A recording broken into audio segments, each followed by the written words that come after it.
it's Ian from RTO here. I hope you're all well and welcome to Monday. It's a beautiful autumn day here in Northampton. The sun is shining. A little bit chilly, but what you expect, we are in the middle of September. Before we start, as you know, we've been doing. I've been featuring Paul Rodgers and the bands that he's been involved in over the years. So when we've done Paul Rodgers, I'm going to hand it over to you guys to choose the next artist we look at. Now it's going to be all basically based around Deep Purple. Okay, so I'm going to give you three choices of which artists from Deep Purple you would like us to do, like we've done with John Wetton and Paul Rodgers. But for these, we're only going to look at the albums that they played on. We're not going to do the ones they didn't play on. Three people that I want us to let you to choose. Firstly, Ian Gillan. Do you want us to have a look at Ian Gillan's career? Secondly, Mr. Ritchie Blackmore. Do you want to have a look at the songs and bands that Ritchie Blackmore has been involved with over the years? And thirdly, the maestro, Mr. John Lord. And we can look at, and would you like to look at the stuff that John Lord's done? And this includes the stuff, all three of them, pre Deep Purple. So in the comments box, after you've watched this fantastic video,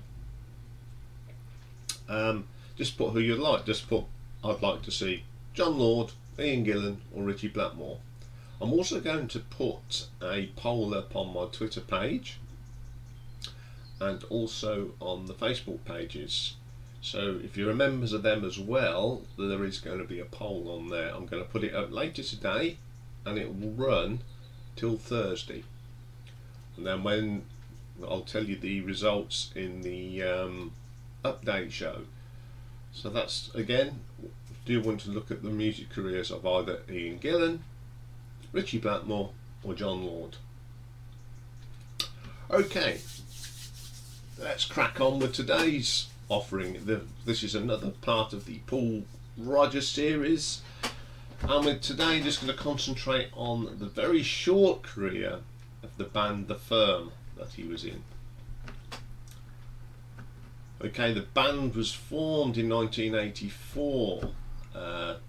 During the 80s, Page and Rodgers were both dealing with breakups of bands they've been in, you know, Led Zeppelin and Bad Company. Well, obviously Paul Rodgers left Bad Company. He called Rodgers up and said, hey, let's do something together. They actually wanted to start with drummer Bill Bruford and bass player Pino Palladdo, but they ended up with Tony Franklin and Chris Slade. So it's got a wild super group. This is, you know, you've got Paul Rodgers from Free and Bad Company, Jimmy Page, the Yardbirds and Led Zeppelin. You've got Chris Slade, who was with Manfred Mann's Earth Band, Uriah Heep, and he later then went on to play with AC/DC, of course. And then Tony Franklin, he's played with Roy Harper, he's been on Jimmy Page solo stuff, he played with Blue Murder, Quiet Riot, and he's appeared on Whitesnake, believe it or not. So they only put out 2 albums, but they have very, very good albums. It was hard to split these two for first and second because they are both really, really good, and it took me a little while to sort this one out, believe it or not. It's amazing, the ones with the shortest albums do take a long time because I love both these albums. I love I've loved the firm from the minute I heard them. So here we go. So coming in at number 2 is the debut album The Firm, released in 1985. Okay, first track on this is called Closer. It's got that distinctive bass line from Tony Franklin on the fretless bass. That dum dum dum dum dum dum dum, brilliant sound, and then you get some great riffing from Jimmy. This has got horns on it. A terrific opening track. Second track, Make or Break. I do love this opening riff. That dun dun dun dun dun dun, great riff. And then you get some really good drumming from Chris Slade. I mean, he is a great drummer. I've seen him perform with AC/DC a couple of times, and he really is a good drummer. Paul Rodgers' vocals on this song are fantastic as well. You know, he is one of the greatest singers this country has ever produced, I think. Third song, Someone to Love. This has got a great drum intro from Chris Slade. Then you get one of Tony Franklin's awesome bass lines, and then driving around that bass and drum is Jimmy's powerful riffs. Oh dear, excuse me. And then you get Paul Rodgers obviously coming in with that great vocal of his. A really solid track. Next track, Together. I've really got a frog in my throat this morning. Acoustic start, really good vocal from Paul Rodgers again, and then Jimmy swaps guitars and plays the electric. It's got a brilliant solo in this, and then you get that rich fretless bass sound from Tony Franklin. It really does make this song a fantastic song. Then we get Radioactive. This is the single from the album. Really a bit different. It's got some quirky little guitar pieces from Jimmy. Tony Franklin's bass is so prominent in this. Fantastic song. Great performance from everybody in the band on that one.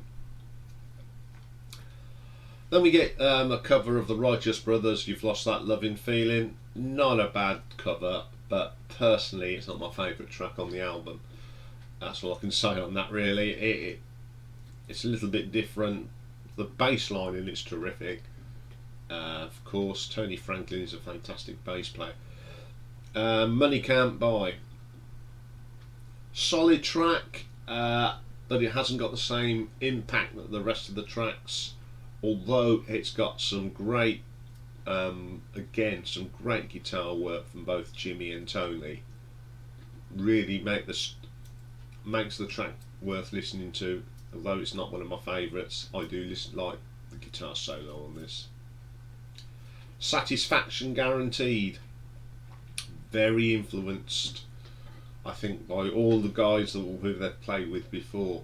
There's a little bit of Zepp there, there's a little bit of Free, Bad Company. Very, very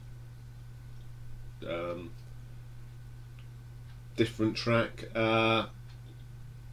It's not the strongest track on the album, but it's listenable. Okay, my favourite track on here is a track called Midnight Moonlight. It's actually based on an unreleased song from Led Zeppelin that was going to be called Swan Song. This is from the Physical Graffiti days, so it's been knocking around. Jimmy's had it knocking around for a little while, and they come up with this. But the best thing about this is not Jimmy Page's guitar, it's Tony Franklin's bass again. It's all over this album, this bass line and this track especially.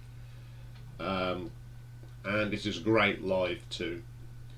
The first time I heard it live, it's on the B side of Radioactive on the 12-inch. Absolutely cracking. And then I've got that album that I did in the live unreleased stuff It's a terrific track, highlight of the album. Brilliant stuff. Okay, this was a cracking debut album from this band. You knew you was going to get something good with just looking at the names of the people on the in the band. As I said, there are a few tracks on here that are a little bit lackluster. I don't know if the ideas had already started drying up, but I still give it an RTO ranking of 8 out of 10 because it is a fantastic album.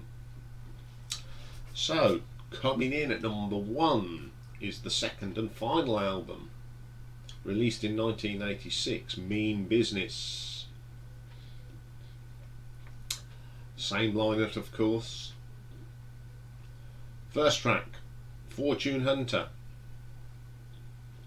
This is written actually by Jimmy Page, Paul Rodgers and Chris Squire, who was uncredited. I love this track. Great little rocker. The opening riff is fantastic. Some great riffs from Jimmy, great drumming from Chris, and the vocal from Paul Rodgers is just excellent. Absolutely brilliant. Second track, Cadillac.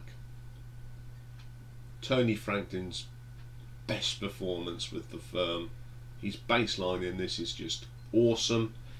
It's worthy of just listening to his bass line. It drives this song. And then you get Jimmy coming in, his little touches on the guitar. Again, Chris Slade's drumming on this is absolutely superb. Really, really good track. Okay, third track, All the King's Horses. It is probably the weakest track on the album, a little bit radio friendly, but it doesn't make it a bad track. It's just one that I'm not particularly fond of. Okay, Live in Peace. Now, this song is on a Paul Rodgers solo album, which we'll talk more about when we go through the albums. It's off Cut Loose, but it is a different version. The drums on this are played a lot slower, and I think this is the best version of it actually. It is a superb song. Jimmy Page's guitar work on this is fabulous.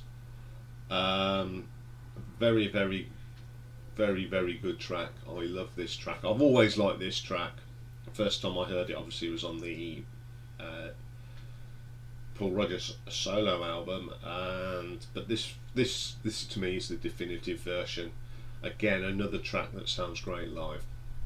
My favourite track. Then we got Tear Down the Walls. Yeah, great track. More driving riffs from Jimmy here. It's got little bits of that Led Zeppelin feel to it, and a little bits of Bad Company come in. Fantastic track, solid. Dreaming, nice mellow track, but again it's dominated by Tony Franklin's bass line. I do listening to it, and he's working with Chris Slade. They were fantastic together. They seem to play off each other very, very well. Very, very good track. Free to Live. This has got that Bad Company feel to it. So you've got elements of the Bad Company sound added to the bits of Jimmy Page that comes in and really adds to this really, really good album track. Last track, Spirit of Love, another slow track, but it's a fantastic track. Solid performance from everybody. Again, that bass line and the drumming hold this song together, and then you've got Paul Rodgers' fantastic vocals. Superb way to end the album. Okay, this album wasn't as successful as the debut album, but personally I think this is the better album because it's got the better songs on it. I think that these songs, there's not a weak song. Okay, All King's Horses is a bit commercial, but it's still a solid track, and I think it is a better album, and that's why it's my number one. And I give it an RTO ranking of 9 out of 10. Okay, that's another part of Paul Rodgers' career sorted out. We've still got 3 things to look at. We've got to look at an album he did called The Law, which is pretty good. Then he did the work with Roger Taylor and Brian May, and then we'll look. Then we've got to just look at a few of his solo albums. So, as I said at the beginning of the show, if you want to, don't forget you to put in the comments box who you'd like me to do next in this little mini series that we've been doing. So we've got either Ian Gillan, Richie Blackmore, or John Lord. And we'll be back later for a very special classic album. We'll be looking at Fugazi, but because it came out in this fantastic pack, which is sitting here ready to do the show, we'll be going through this and we'll be having a discussion about that. So I'll see you for that one. Until then, ta-ta for now.